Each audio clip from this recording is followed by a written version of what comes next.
Hello YouTube friends and subscribers, a little bit of plumbing today, strictly DIY, but as you know, we love to have a go at things. First thing we're going to do is turn the rising main to off. That's the left hand of those two taps. The other one is a gate valve, which is water going down. The one on the middle one is the water going up to the header tank. So we turn that off and that will stop the system refilling as we drain it. Before you start any electrical work on your plumbing, always make sure you pull the fuse out of your switched spur. Now we're going to drain the system from the lowest point you can find straight outside to the drain.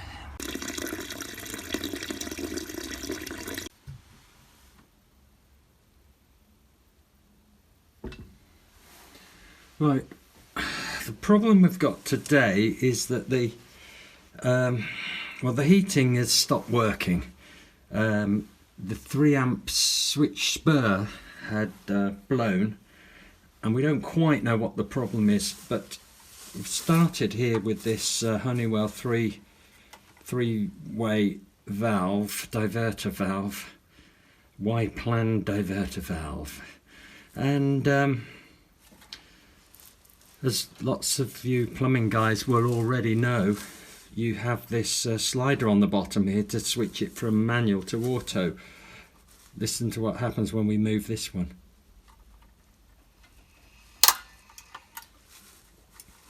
So we're kind of thinking that this is US. I think the cogs inside here have had it. Now, I don't know why that is. I don't know if this is the little spindle that gnarly knob is trying to turn, and it's only moving very slightly. Now, I don't know if that's sufficient or not. That may be all it ever does. But something has caused these cogs to get mashed up in here. I'm not sure that just replacing the head is going to fix it. We don't quite know if this is fouled up inside the brassware. So what we're going to do is, we've drained everything down, we're going to replace the whole shooting match. This bit is about 80 quid, it's about 110, 120, the whole thing. So for the sake of draining it down, we're going to remove this and replace with new.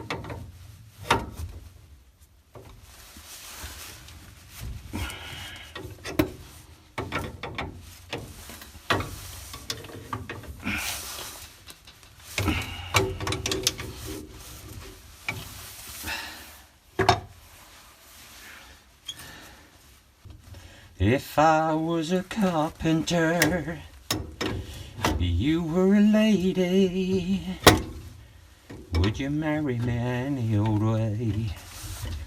Would you have my baby? If I carved my name in wood, would you still love me? Answer me, baby, yes I would.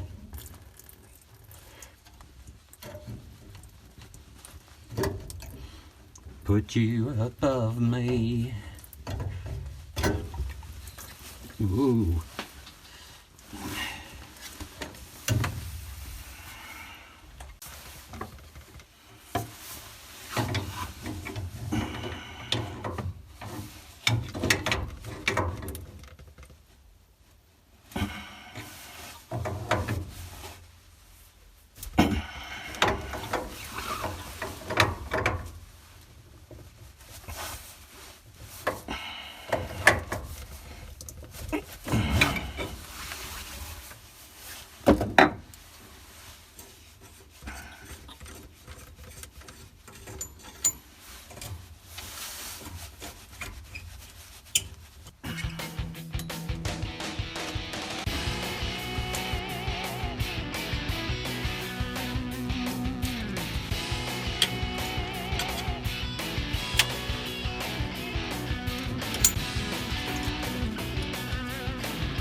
here's a little bit of a dilemma.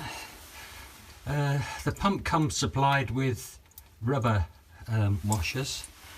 The isolating valves come supplied with fibre washers. I think I'm going to go with the rubber washers because they're supplied by Grundfos, or the pump supplier, and presumably they're designed to withstand heat. Fibre washers would also withstand heat, but I don't know. My feeling is stick with the stuff that came supplied with the pump. Now, it's very tempting to want to put some gunk on here. I don't know, silicon, Boss White, but you know, I think I'm just gonna go straight on there with the rubber. I mean, the rubber is a compressible thing, and I think that's the way we're gonna do it. So now we have this very difficult access area here. Talk about access all areas. It'd be nice if we didn't have water coming through it. Oh, I know. Okay, of course, what we could do is close off the gate valve, couldn't we? Now, you can see the pump's flowing in the right direction. Let me just see if we've actually got this right here. Now, don't forget to put the rubber thing in there, Dad,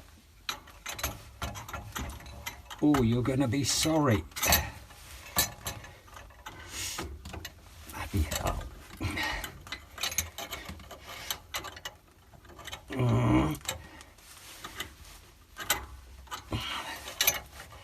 I tell you what, if I could get myself in this cupboard, it'd be something. Right.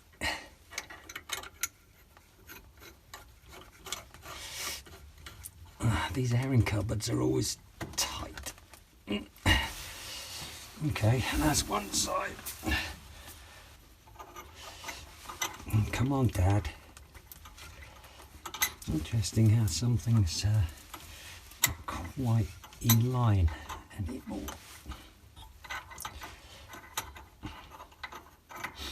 Come on, Dad. Stick at it.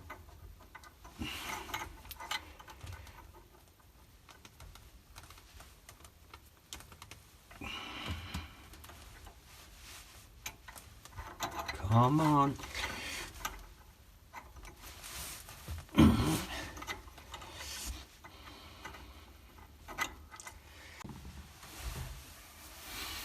Okay. I don't mind showing you my mistakes, guys.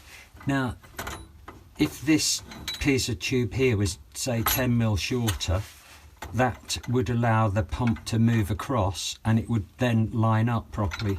So we're going to shorten this, I think, and see how we get on. Right, we've reduced the length of that piece of 22mm copper tube.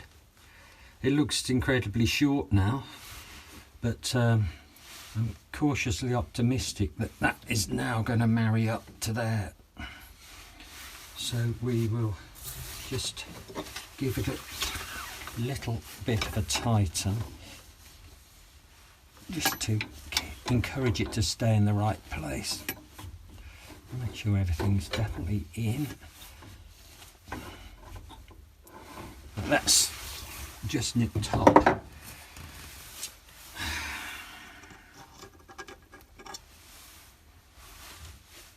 So we'll that ain't it, is it? There we are. Right, now we'll get our rubber doodah in there. Whoops, don't you fall out, you dirty.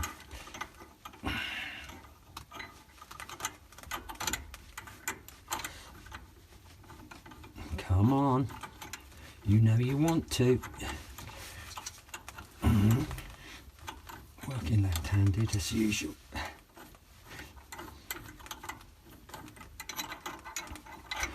Something in the way she moves attracts me like no other lover.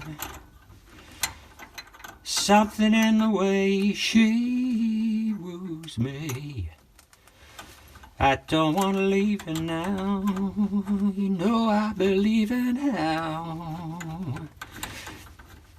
Come on, you dirty bastard.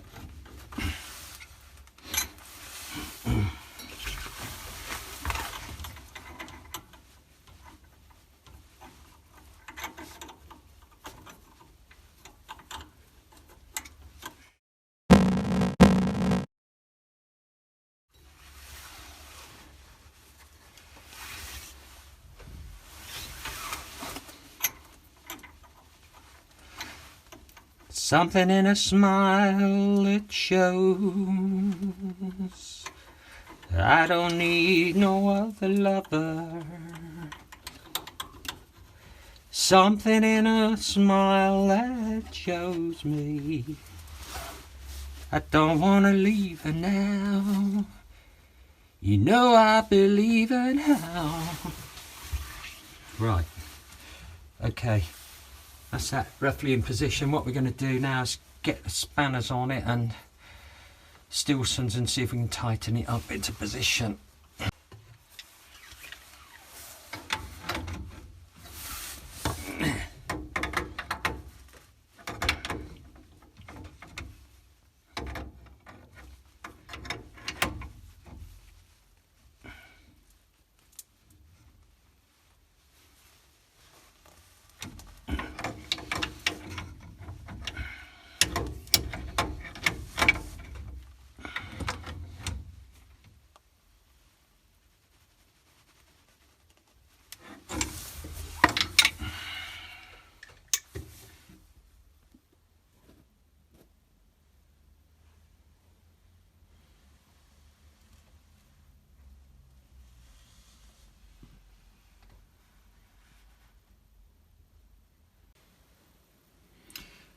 Right, now we can make the connections into the box down below here somewhere.